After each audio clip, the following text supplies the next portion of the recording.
Today we are going to look at two Saber techniques and how you can integrate them into your training as a solo drill. These two are my bread and butter when it comes to Saber fencing, and there are basically no other techniques I use as often as these. So let's not waste any time and go straight into the first one. This technique consists of two individual strikes that can work on their own, but also function really well together. The first strike is aimed at the inside of the hand or the forearm. To do this, you make a circular motion with your wrist, rotate your hand outwards, and then with a quick snapping motion, shoot the tip of the blade forward. This technique is not only very safe because you are working at the maximum distance, but also because it's the perfect setup for a follow-up strike or for an active parry riposte, where you move directly into your opponent's riposte. If you want to generate more power, you can also bring your elbow into the motion to create more momentum or to provoke a reaction from your opponent. And that is probably where you start asking, why would I want to do that? To explain that, let's move straight into the second part of the technique. Since many fencers already know the action, they have learned to parry it very easily and efficiently. And that is exactly where the rising cut comes in. By showing off a slightly bigger motion with the elbow, we provoke a displacement needed to land the rising cut. Because the rising cut does not go to the hand, it goes to the forearm, which comes exposed through that parry. The moment we see the reaction, we no longer shoot the tip forward. Instead, we strike directly into the forearm. So now we have to think about how do we train this. With this simple solo drill, some of you might still remember the principle from the longsword solo drill video. The exact same idea applies here. We throw the first strike short and the second strike long. That way we can combine both strikes into one follow-up combination. Make sure to pay attention to your footwork as well.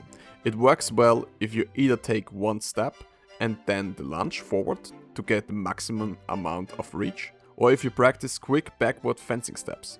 So whenever you train this drill, always try to combine it with footwork. But what happens if the technique doesn't work and you expose an opening to your opponent? Then it becomes very easy for them to hit you into the head. And that brings us directly to the second technique that you absolutely need to master.